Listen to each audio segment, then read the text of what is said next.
All right, guys, welcome back to another video. It's your man Jay Will. So I'm just gonna go ahead and call this the $400 flagship.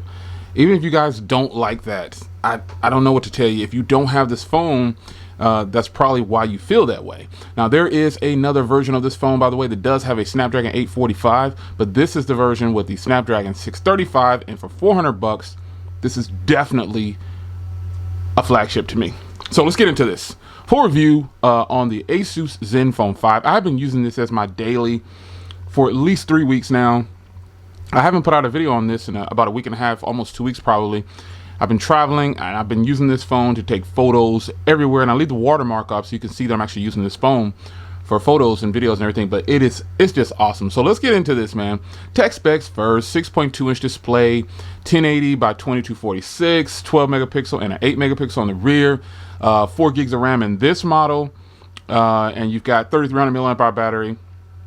It's Type C, stereo speakers, headphone jack on the bottom, 3 microphones, fingerprint reader, facial recognition. This is a champ. This is a champ. Now, design of this thing is absolutely great. I like how they did the antenna lines on the top there, and I'm really feeling the design now. I made a video about how to remove this when you have on screen, but I actually told you guys I prefer it this way because it just looks weird with the squared off, and some people say put the rounded corners on there, but I just like it like this, man. It's such a big display in a small body. It just looks right to me. It has a glass front and back, and I have a screen protector on the front and the back, and it's got metal chassis on sides. It's an awesome phone. This premium build. I mean, it's hard to say that this phone isn't a great phone, but I'm going to go out on a limb here and say it's definitely a fantastic build quality. Feature wise though, someone asked me to dig deep into the features on this phone, and if you go to advanced, it has a lot of gestures on here. One thing that I've never talked about this phone is the Zenmoji. So I can get to focus here. There's Zenmoji is kind of like the Animojis, but it's super lame on here. It's just lame. My mouth doesn't keep up. It's worse than Samsung's rendition of it. It's just not good. It's not a good look, man. So I didn't even get into detail with that. It's just not a good look. Not really feeling it. But as far as gestures go, there are a ton of them on here. You've got kids mode, easy mode. You've got here are the gestures. You got fingerprint swipe gestures. You've got Zen Motion, double tap screen on and off, double tap to wake, swipe up to wake, flip to mute, hands up, lift the device, the ear to make phone calls. You got all these gestures here. You can draw letters. There's a lot to get into. The feature set on here, though, there's a ton of features on this phone. That's just what it is. So if you like to use all those kind of gestures and stuff like that, this is definitely a phone that you would be entertained with. As far as cameras go, I use this camera, like I said, I was traveling, I was at the beach, and I wasn't traveling for pleasure, by the way. I was traveling for something important, family.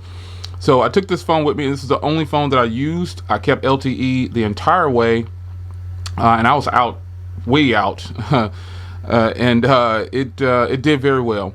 It says 4G at the top of this phone, but in the settings it's LTE. This is in a US phone, so they don't use the terminology LTE for their signals when they're putting it on the phone. They use 4G. They still use the 4G symbols. So you see it says 4G up there. Let's see if I can get it to focus up there. Focus, buddy. Can I get you to focus? No? Okay. Well, it says 4G up there. And it does good for the signal. But like I was saying about the cameras, they're great. I use them. I took some footage from the top of my hotel. I was up at the Omni at one of the top floors, and I shot out, and the footage to me looked great. I mean, I've already done a video on the cameras, but I just shot the video for the from the top of my hotel, and that it was just a beautiful scene. I was like, wow, these cameras are official. I've been using this phone for a lot of social media stuff too as well. Performance from the Snapdragon 636, it's good. I don't have any issues with it. I don't have any issues with battery, or I just don't have any problems right now. Nothing at all. I'll retract that. I did have a problem, like when this camera was in like a really high heat, or it was like hot, it wouldn't open the camera. So I installed Open Camera, but I will say that this phone definitely has gotten a lot of updates in the short time that I've had it. It has gotten probably 4 updates, easy. It's easily gotten 4 updates.